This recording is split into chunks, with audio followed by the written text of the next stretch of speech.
opponents essentially turn 0, right? Yeah. So we're going to get straight into it. Let's see who wins the dice roll, and then, again, just how important that is.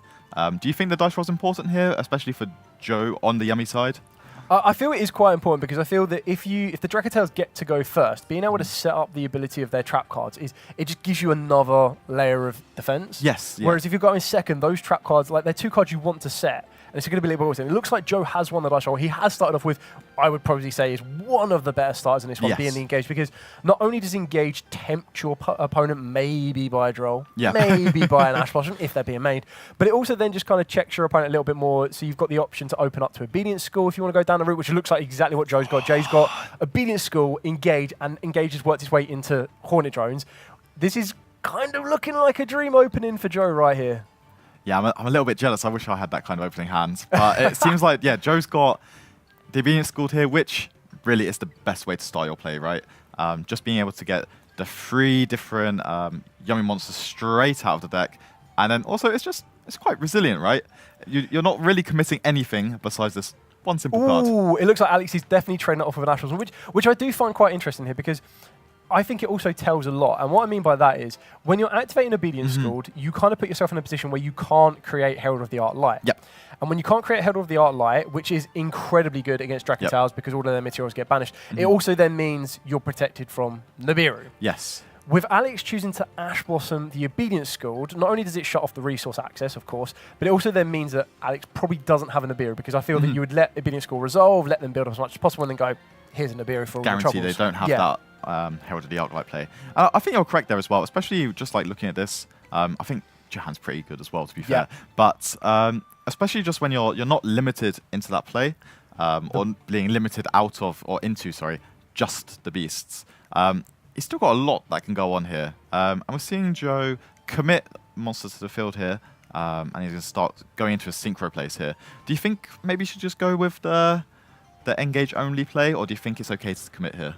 No, I think you're kind of okay to commit here. I feel that Joe still hasn't conducted his normal summon, which is quite useful for him. So now that he's able to activate and add a cookie and a cupsy, he still has that resource available to him. And it's always very important that if you're able to hold back something as simple and as kind of like core to the game of Yu-Gi-Oh! As a normal summon, especially when you have so many normal summon cards like Cupsy, like Cookie, or mainly the Cupsy, to get you into Surprise. It just, again, it allows you to gain so much resource that even if a Nibiru is used here, you've still got a Surprise to rebuild and go again, which it looks like Alex might be considering some form of interaction on this Cupsy Yummy here, as we do know that leads to the Surprise, and Surprise... It's the best card in the deck, from my personal opinion. I really like the Veiler here from Alex Moffat here, because I think, really for me, if your opponent's a little bit starved off the Surprise, I think you can actually combat the deck quite efficiently.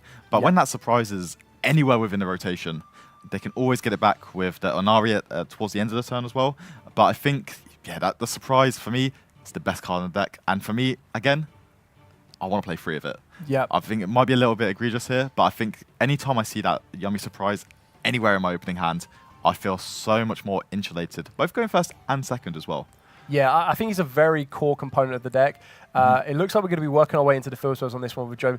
What you kind of have to take into account is that Joe still has 2 unknown cards in the hand. Now, from what we can see, it looks like it is a Chummy of choice, whether it be Perulia or Fuelos, plus an Ash Blossom. The Ash Blossom is a very fair trade with Alex for the Rahu DRAGONTAIL, if that gets used, or even Ketu, because Ketu is just as amazing on this one here. Joe is still trying to present his field. Again, I feel that he might have read that Alex maybe does not have a Nibiru. If he does, then it's just going to be another layer of disruption. But I feel it's now important for Joe to work his way into a Herald of the Arc Light, because I feel the Herald is going to be a big difference maker here, as it then puts the pressure back on Alex to try and deal with that Herald first before attempting to use Rahu or even using the Ketu. Less so the Ketu, because it doesn't send from the deck, but it will fuse from the hand. And losing that type of resource and the ability to set your cards with your Ketu or your Rahu is going to be very, very damaging. No, I definitely agree here. And especially just here, you're seeing this Arc Light, just as you said, it's the core component of this matchup, I would say. I think if I'm in Joe's situation as well, there's a lot of times I don't even want to try and negate. I just want to leave it there, leave it as that as that disruption, meaning everything gets removed from play instead of hitting the graveyard, where it's going to get those really pivotal effects, just as you said. And again, I think this end field is quite good as well.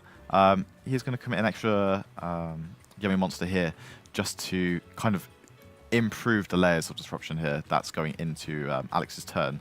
But as you said, it looks like there's no back row here, which is really good. Yeah, so surprise is not there. Exactly. no surprise. No surprise. Pun intended.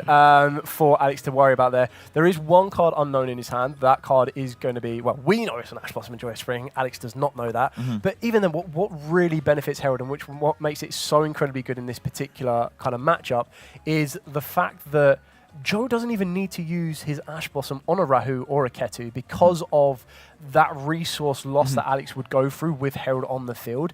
It really does make it very, very tricky. And now starting off with the Lucias to utilize this effect, again, I don't feel that there's any real threat right to Joe's now, right? field. Yeah, exactly. So it looks like he is going to start making a play here. Again, in my situation, I do very much agree with you. I'm just quite happy to sit back, let it all go, and we're just going to see if something gets a little bit too aggressive and you need to make the play, right? How I view the Yummy deck specifically, it's quite reactive, I would say, when it comes to these turns. Obviously, all of the Yummy synchros are taking out there. We're going to see this scoop up there. I think what Alex was trying to do there is he was trying a little bit earlier. Some of them really, really pivotal cards that not only do they negate the card, but they destroy as well, being Gamma, Delta.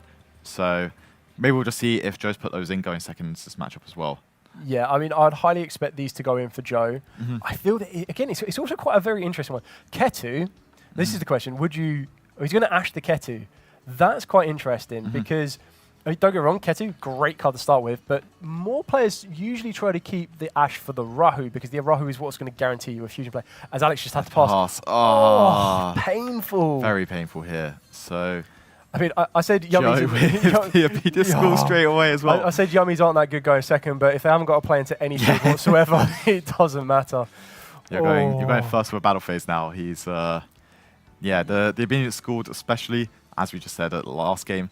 Alex chose to Ash Blossom it, so I guess instinctively might not be an Ash Blossom here, but you're very, very able to just try and start building towards that game shot, right?